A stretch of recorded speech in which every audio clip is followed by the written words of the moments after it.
Então ele recebeu ordens de Justiniano. Deveria voltar para o oeste. Os persas haviam quebrado a paz. A grande ameaça para o Império de Justiniano continua sendo a Pérsia.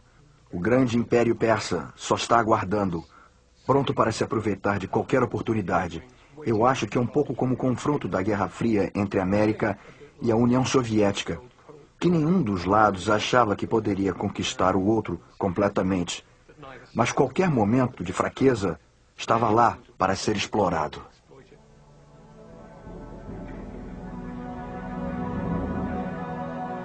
Quando Belisário chegou a Constantinopla com os despojos de sua campanha na Península Itálica, não houve nenhum triunfo público para honrar sua vitória. Justiniano começava a temer a popularidade de seu bem-sucedido comandante. Belisário é um dos comandantes mais bem-sucedidos de Justiniano. E é isso que faz com que Belisário seja muito perigoso. Justiniano pertence a uma dinastia que chegou ao poder como resultado de um golpe militar. O sucesso de Belisário naturalmente deixou Justiniano nervoso. Não é nenhuma surpresa que ele tenha rebaixado Belisário, que ele o tenha envergonhado. Qualquer imperador inteligente teria feito o mesmo com um comandante tão bem-sucedido. Nos anos seguintes, Justiniano mandou Belisário ir e vir entre a Itália e a Pérsia, nunca com homens ou material suficiente para um combate decisivo em nenhuma das guerras. Os persas se aproveitaram da situação. Muitas das grandes cidades romanas do leste foram saqueadas, principalmente a Antioquia. Edifícios maravilhosos foram saqueados e a riqueza da cidade voltou para a Pérsia.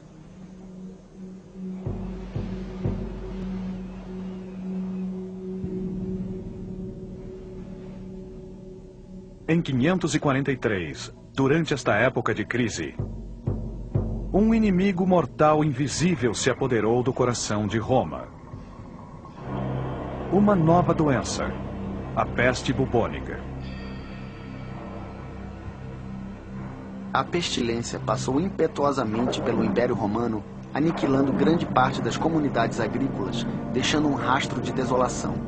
Em Constantinopla, cavavam-se buracos por toda a cidade para enterrar os mortos. Mas mais tarde, as pessoas que cavavam esses buracos não eram suficientes para o número de mortos. Eles subiam nas torres dos fortes e enchiam praticamente todas com corpos. Como resultado, um terrível mau cheiro invadiu a cidade, principalmente quando o vento soprava daquela direção. Procópio. O próprio Justiniano ficou doente e a corte esperava sua morte. Mas, surpreendentemente, o imperador se recuperou. Ele logo estava bem o suficiente para lastimar a catastrófica perda de tanta gente. Dizem que cerca de 200 mil pessoas sucumbiram em Constantinopla e no leste. Isso gerou uma grande perda na receita pública, porque pagadores de impostos estavam morrendo. E nós sabemos que o governo estava preocupado com isso, porque imediatamente foi criada uma legislação em que os herdeiros tinham que pagar. E se não houvessem herdeiros, algum outro membro da família tinha que pagar os impostos. É um governo sob grande pressão. A peste foi um desastre. Aproximadamente 40% do potencial humano mediterrâneo foi eliminado. Isso teve um efeito sério na economia e na base dos impostos. O aumento de impostos causou descontentamento nas províncias, que se ressentiam por seu dinheiro estar sendo usado para pacificar tribos estrangeiras que ameaçavam as fronteiras do império. Como um rio transbordando, ele destruía seus súditos diariamente. Mas a grande enchente enriqueceu ainda mais os inimigos naturais deste país. Procópio.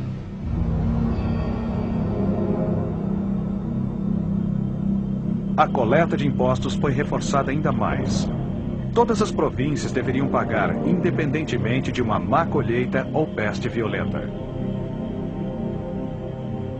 Se um fazendeiro morresse, seu vizinho deveria pagar por ele. O Império Romano estava dependendo dos impostos.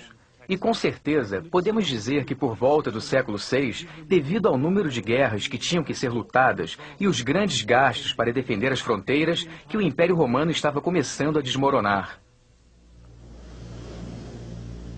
Justiniano estava agora nos seus 60 anos. Havia governado por 20 anos. O império que ele acreditava ter restaurado estava desmoronando. Estava sofrendo uma grande ameaça na negligenciada fronteira do norte. Exércitos eslavos e búlgaros estavam por toda parte do império, destruindo cidades e vilas. Chegaram aos muros de Constantinopla e só foram repelidos a grande custo.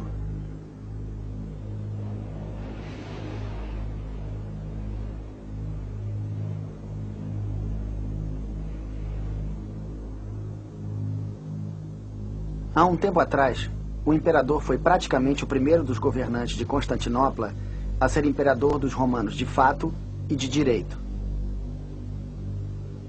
Ele conquistou este e outros feitos quando gozava do vigor da juventude. Mas depois, com o passar do tempo e com a idade avançada, ele parecia cansado da política vigorosa e, aparentemente, preferia jogar seus inimigos uns contra os outros. E, se necessário, os persuadia com presentes. Agatias. Enquanto isso, na Península Itálica, o exército de Justiniano atacava e recuava inconclusivamente. Roma mudou seus governantes 5 vezes e sofreu danos irreparáveis.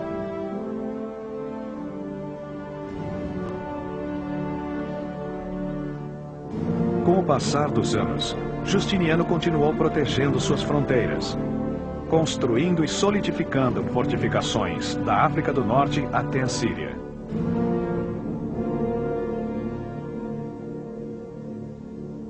Mas havia também inimigos por perto. Em Constantinopla, Justiniano foi atacado por seus antigos oponentes aristocráticos. Para eles, ele continuava sendo um camponês novo-rico que fez de uma prostituta sua imperatriz.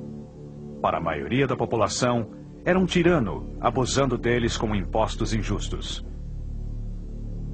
Uma nova exigência moral aumentou ainda mais o clima de amargura e descontentamento. Justiniano deu ordens para que todos os lugares de diversão fossem fechados. Tanto em particular quanto em público, havia desgosto e depressão. Rir não fazia mais parte da vida. Procópio. Mas as glórias desse regime acabaram. O futuro só traria decadência. Ele estava dedicando a maior parte do seu tempo às doutrinas cristãs. Procópio.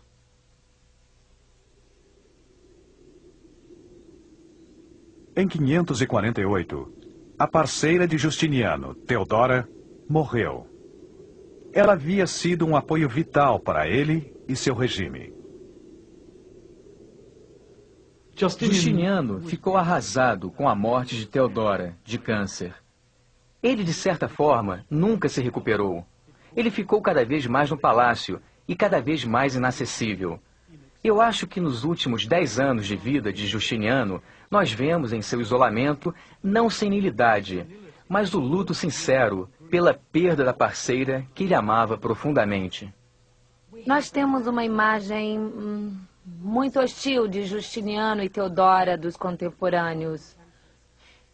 Eles os representam como demônios em formas humanas.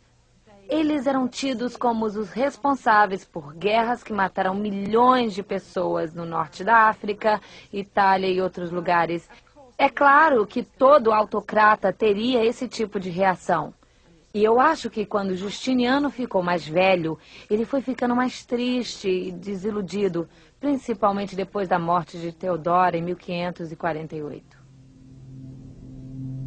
Isolado em seu palácio, Justiniano contemplava seu fracasso. Seu exército na Península Itálica ironicamente causou mais danos à vida romana do que os godos romanizados.